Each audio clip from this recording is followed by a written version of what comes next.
Thank you for the very insightful ఏవి. అసలు ఈ సమిట్ ఏంటి, ఎందుకు జరుగుతోంది, ఈరోజు ఈ సదస్సులో పాల్గొనేవారెవరు, ఈ సదస్సుని ఎలా నిర్వహించబోతున్నారు, ఇక్కడ మీరందరూ ఏమేమి నేర్చుకోబోతున్నారు అనేది క్లుప్తంగా ఒక చిన్న ఏవీలో ఇక్కడ చూపించడం జరిగింది. దానికి రాజ్ న్యూస్ వారికి ధన్యవాదాలు. ఈ నాలెడ్జ్ పార్ట్నర్స్గా వ్యవహరిస్తున్న నారెడ్కో తెలంగాణ వారికి, హెచ్ఆర్ఏ వారికి కూడా ధన్యవాదాలు తెలియజేస్తూ కార్యక్రమంలోని తర్వాతి ఘట్టానికి వెళ్ళిపోదాము. వెళ్లే ముందర మరొక్కసారి మా స్పాన్సర్స్ అందరినీ ఐ థ్యాంక్. ఈ కార్యక్రమాన్ని పవర్డ్ బైగా స్పాన్సర్డ్గా వ్యవహరిస్తున్న ఎంఎస్ఎన్ రియాలిటీ వారికి, కో స్పాన్సర్స్గా వ్యవహరిస్తున్న alliance group, elemental reality, virtuoso group, Gogi properties, Yoshita developers and iMark వారికి మనస్ఫూర్తిగా ధన్యవాదాలు తెలియజేస్తూ, ఈరోజు లక్కీ డ్రాలో గిఫ్ట్స్ స్పాన్సర్ చేస్తున్న రిధిరా జెన్ వారికి కూడా అండ్ నరెడ్కో వారికి కూడా కృతజ్ఞతలు తెలియజేస్తూ, ఈనాటి వెరీ స్పెషల్ గెస్ట్ ఆల్రెడీ విచ్చేసి ఇక్కడ ఉన్నారు. వారిని మీకు పరిచయం చేయడం అనేది నా భాగ్యంగా నేను భావిస్తున్నాను.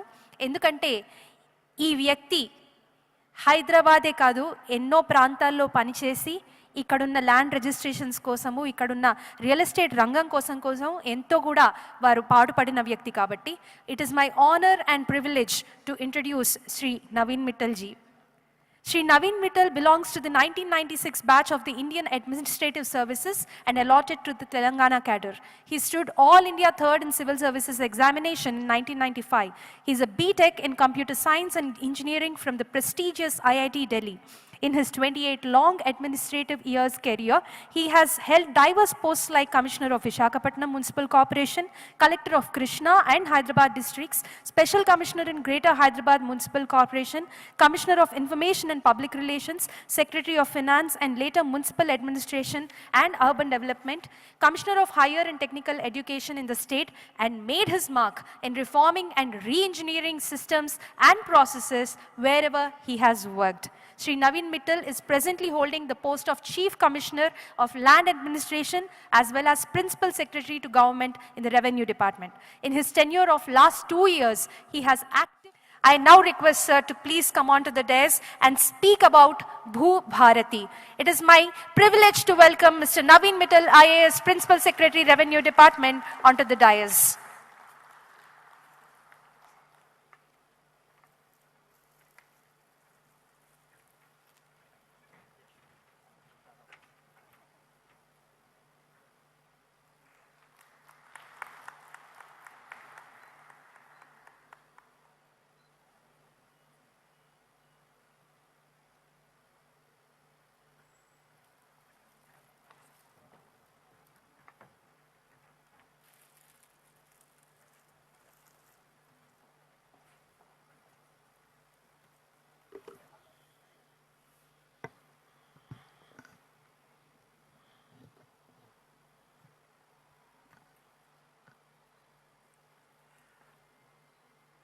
Good morning to all of you. First of all, I must thank both Raj News as well as the organizers, which are Naredco and HRA, and also all the sponsors for organizing this, I must say, one of the biggest real estate summits I've seen in Hyderabad in last few years. I mean, the kind of presence which is there is really, really remarkable to see. And I'm sure that you will all be benefited by the discussions, the presentations which are there throughout the day. I'm going to talk to you about the new Bhu Bharati Act, which has been passed by the legislature of Telangana and also received the assent of the Honorable Governor very recently. And we are in the process of notifying the date from which it will come into force. Can I have the presentation? Yeah. So, to give you a brief background to it, this new act of Bhu Bharati is basically brought in by the government of Telangana in order to streamline the land administration system and land records and ensure that the digitization of land records is proper and smooth and helps not just the landowners and people who are interested in buying and holding the land, but also the real estate sector in general. It signifies a very crucial shift in digitization of land governance.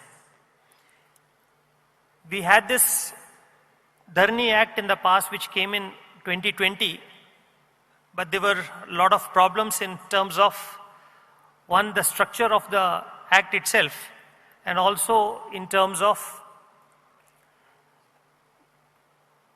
the process which was followed in digitization of land records, which resulted in a lot of issues which we have been trying to resolve.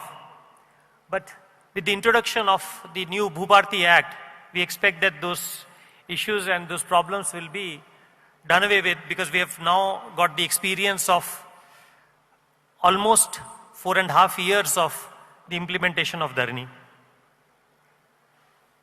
Now, it has basically 3 broad components. One is strengthening of administration, 2 is leveraging technology, and 3rd is the legal backing. Only if all these 3 components come together, you have an efficient land record management system.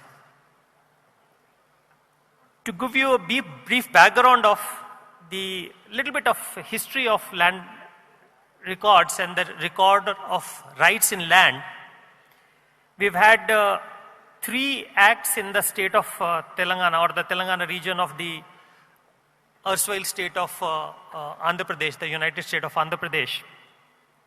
The first one was in 1948, after India became independent and Hyderabad state was merged with the Indian Union.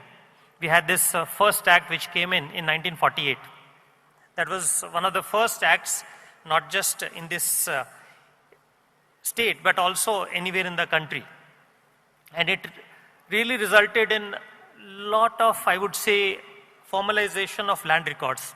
Many of you who've actually experienced the land records in Telangana, you would know of this 1954-55 Khasara Pani. Now that Khasara Pani was an outcome of the 1948 Act. And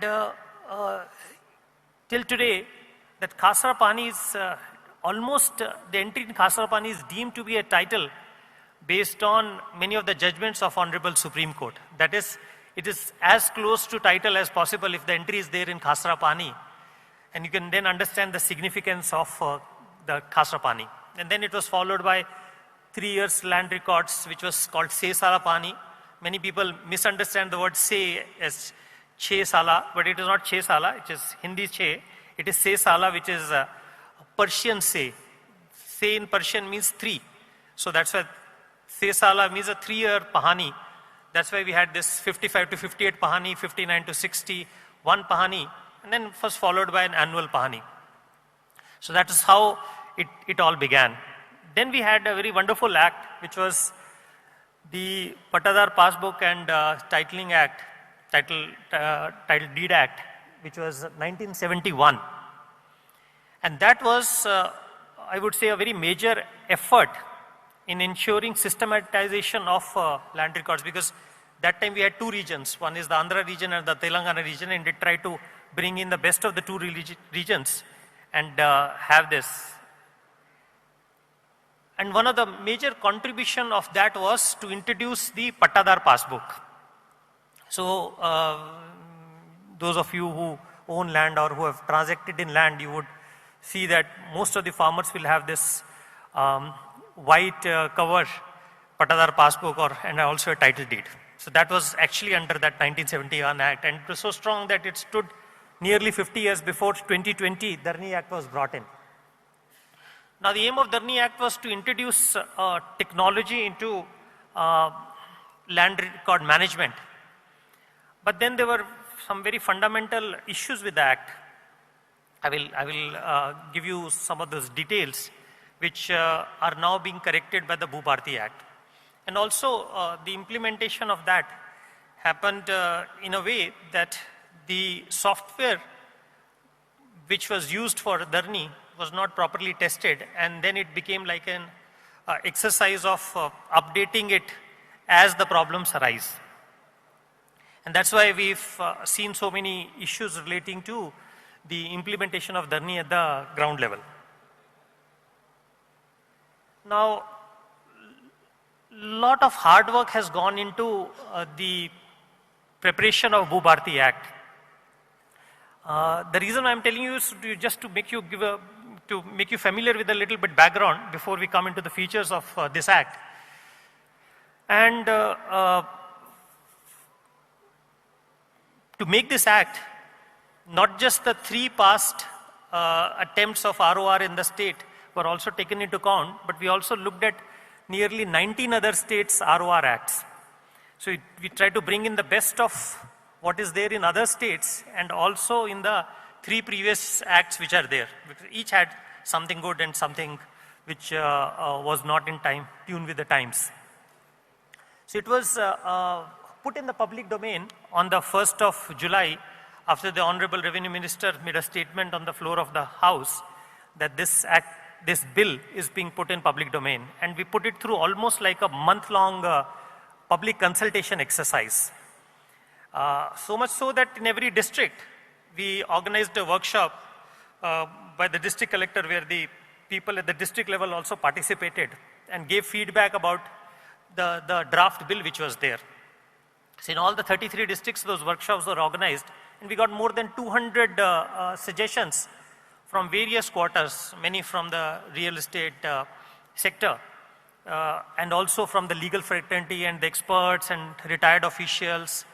It was a plethora of suggestions which we got, and some of them really, really good suggestions, which were taken into account to bring in the final draft, which got approved by the Assembly and the Council in the month of December, on 18 December, and it has received the assent of the Honorable Governor of Telangana and notified on 4th of January of this month.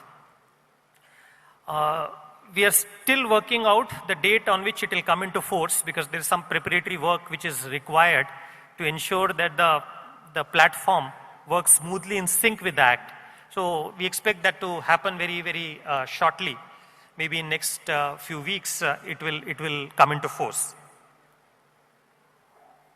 Now, just to give you a few salient features of this, this act, as I mentioned, is basically prepared with the background of the issues which we were facing during Dharni. You know, a lot of suggestions also came from the real estate industry also. In fact, I remember when I took charge as the Chief Commissioner Land Administration, I got delegations from almost all the major associations, including NAREDCO. I think twice NAREDCO has come and 3 times. They've come and met me and also given gist of the problems which they were facing. So parallelly, we were trying to improve on Dharni, so much so that if I can give you the quantum of work which has happened in streamlining the Dharni system, more than 200 software improvements have been done in last 2 years. You can imagine the kind of quantum of work which has gone in. I mean, to make 1 or 2 changes in the software requires so much, but there is nearly more than 200 plus changes which have been done in the software to ensure that it responds